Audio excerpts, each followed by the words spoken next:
know what this is all about? You're damn right I do.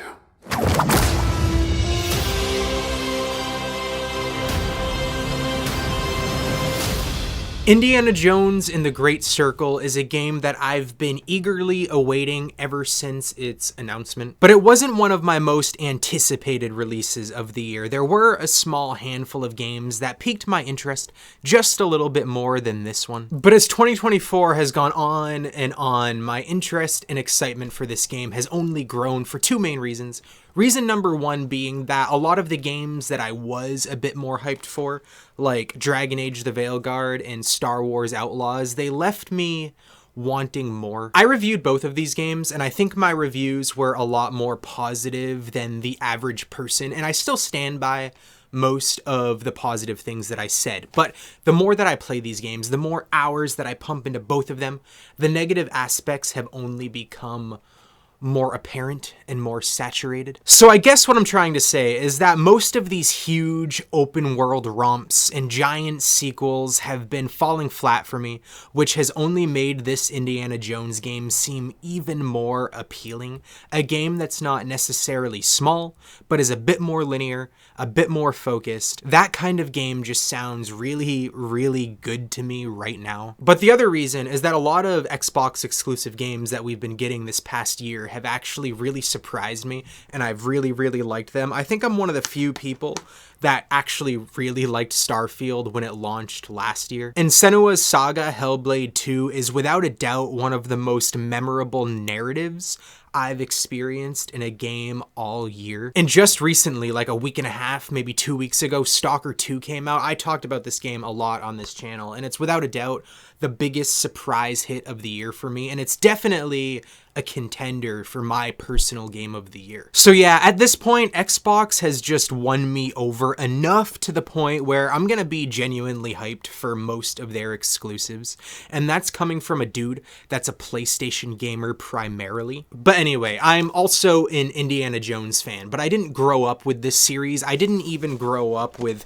Kingdom of the Crystal Skull. I watched all of these movies for the first time in 2020, I believe, during the pandemic. But Dial of Destiny was actually one of my favorite films of last year. I've watched this movie a good handful of times since I first saw it in theaters. But anyway, I'm gonna shut the hell up now. I'm sure you're eager to hear me talk about the game, and I know I'm eager as hell to talk about the game. But yeah, Indiana Jones and the Great Circle finally came out today, and I've been playing it pretty much all day, which means I have a lot of thoughts that I want to share with you guys. So I'm going to jump into the review. I'm going to show you guys some raw gameplay, but before I do that, hit that subscribe button if you haven't already. If you're new here, I talk about video games all the time. I do day one reviews just like this very often, but I do other video game discussions as well. But again, enough with this rambling. Let's talk about Indiana Jones and the Great Circle.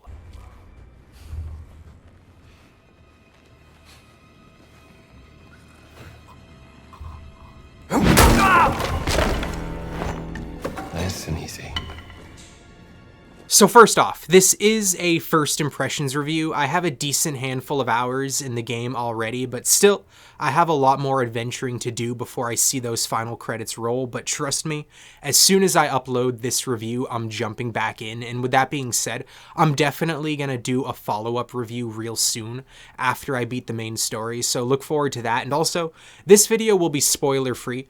I'll touch on the story a bit, but I won't get into any of the finer details. But I will definitely dive deeper into the story in an upcoming video that I plan on making. And all of the gameplay that you're seeing is from the first few hours. But anyway, how's the game so far? It's really, really good. And I can tell you right now, this might be the first time in a long time that Xbox actually came out on top in terms of who put out the most bangers of the year.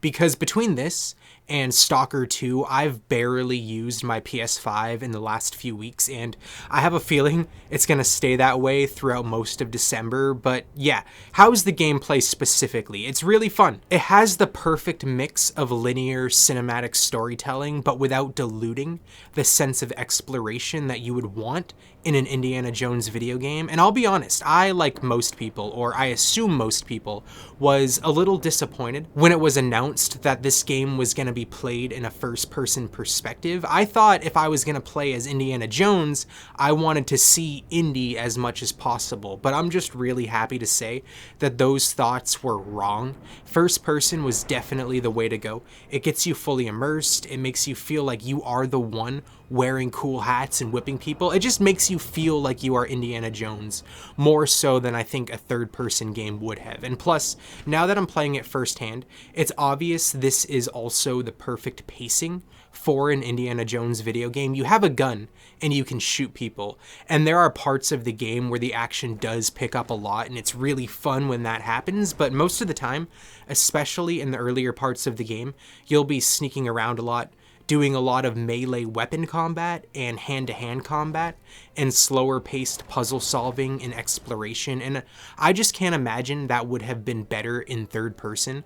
I typically like third person games more, by the way, but I think when you make a game third person, it inherently makes that game more action focused, and Indiana Jones isn't Nathan Drake, you know what I mean? He shouldn't be shooting RPGs left, right, and center and blowing up buildings from a jet ski like Leon S. Kennedy, but don't take that as me saying the game is boring.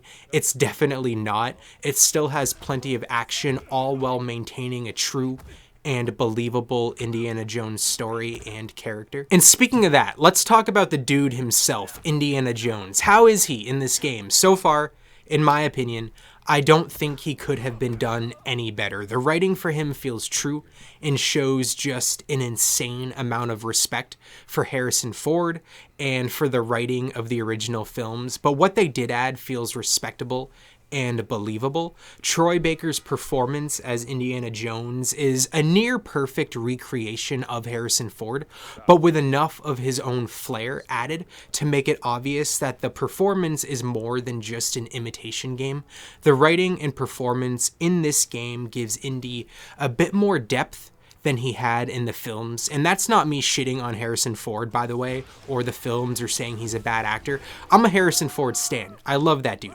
But in this game, you just get a lot more time to breathe with the character and to dig a little deeper into his emotions and his mentality than you do in a 2-hour-long film. The story itself, again, no spoilers, is really good so far as well. I'm really invested in where the story is taking me and the character arc that Indy is going through. For me personally, I really love Indiana Jones as a character, and I love the concept of his world and his stories, and I just love the idea of the Indiana Jones franchise. But again, me personally, I never loved the actual story of any of the films.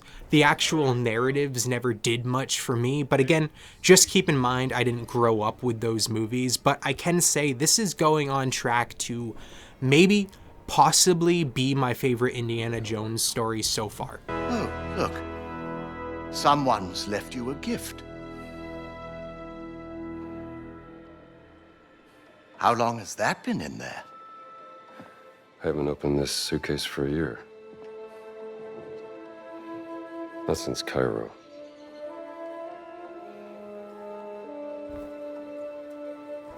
It's a beautiful journal, isn't it? Who's it from?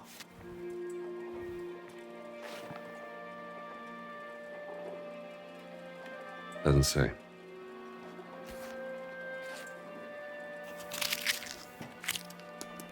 But so far, I think the best thing this game has going for it is the level design. One of the first bigger levels takes place in a castle, and at first it looks small, and your objective seems relatively straightforward.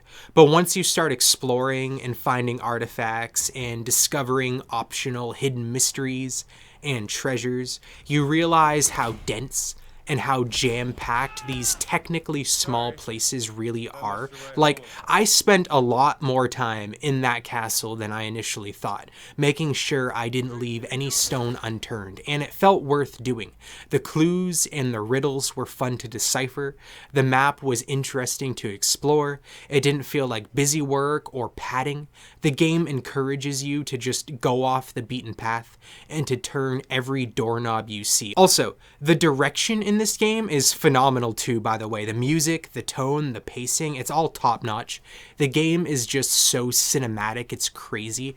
But it's not like a lot of other first-person games where the more cinematic it feels, the less freedom you have. You get the best of both worlds here, and it's honestly probably the best directed first-person game I've played in a long time. When people talk about phenomenally directed video games, 99.9% of the time they're talking about a third-person, story-driven Sony-like game, and I love those games, by the way, nothing wrong with that, but it's cool to experience a first-person game with the directional chops to stand toe-to-toe with those games.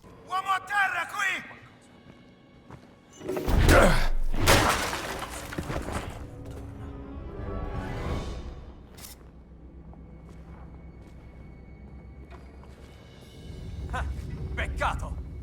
Qui nulla. No, ci divertiremo! This ought to be quick.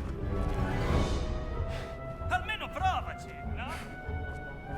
Alto là!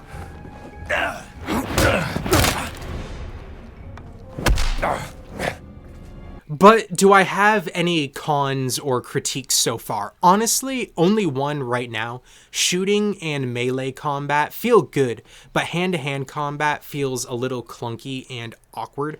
But that's about it so far, but I don't even want to say that definitively because maybe I just suck and I'm not pressing the buttons at the right time. I just want to play around with it a lot more before I say it's bad, or I say it's good, or I say it's mid, or anything like that. There are also some ever so slight technical hiccups here and there, like weird lighting choppiness, but it's minor and barely noticeable. In terms of pure performance, this is definitely the best Xbox Series exclusive that I've personally experienced. It runs way better than Stalker 2. It runs way better than Redfall and Starfield. Maybe, at least so far, maybe not as good as Hellblade 2, but that might be an outlier since that game is so small and so linear. But anyway, that's my quick and brief thoughts on Indiana Jones and the Great Circle so far. Again, I'm going to play this game pretty much all night, all day tomorrow. I'm going to play this game nonstop until those credits roll. I don't want to say that this is another Game of the Year contender because I just said that about Stalker 2, but if I'm being honest with you, so far, I think this might be another Game of the Year contender. It seems like two of my favorite games are probably the last two games of the year that I'm going to play, and that's just crazy. That doesn't typically happen. But I will say, and this is just pure speculation, and I hope I'm proven wrong, I'm not quite sure how the overall pacing of this game is going to go because right now, I'm just floored by the story. I'm floored by the performance. I'm having a lot of fun playing the game. It's really cool being Indiana Jones, you know what I mean? But I don't know if that's going to be enough to carry me through an entire campaign.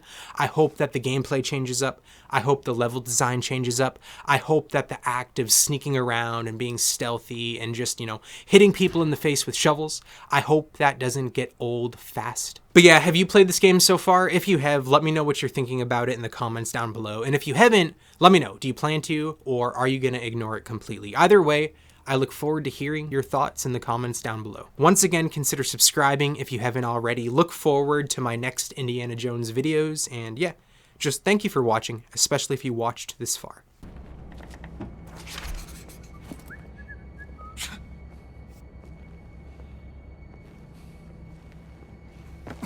Don't turn around.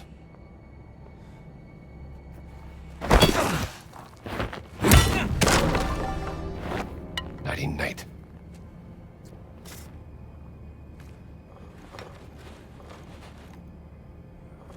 Finché può.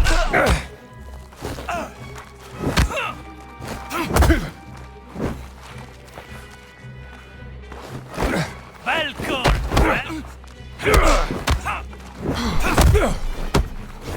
colpo!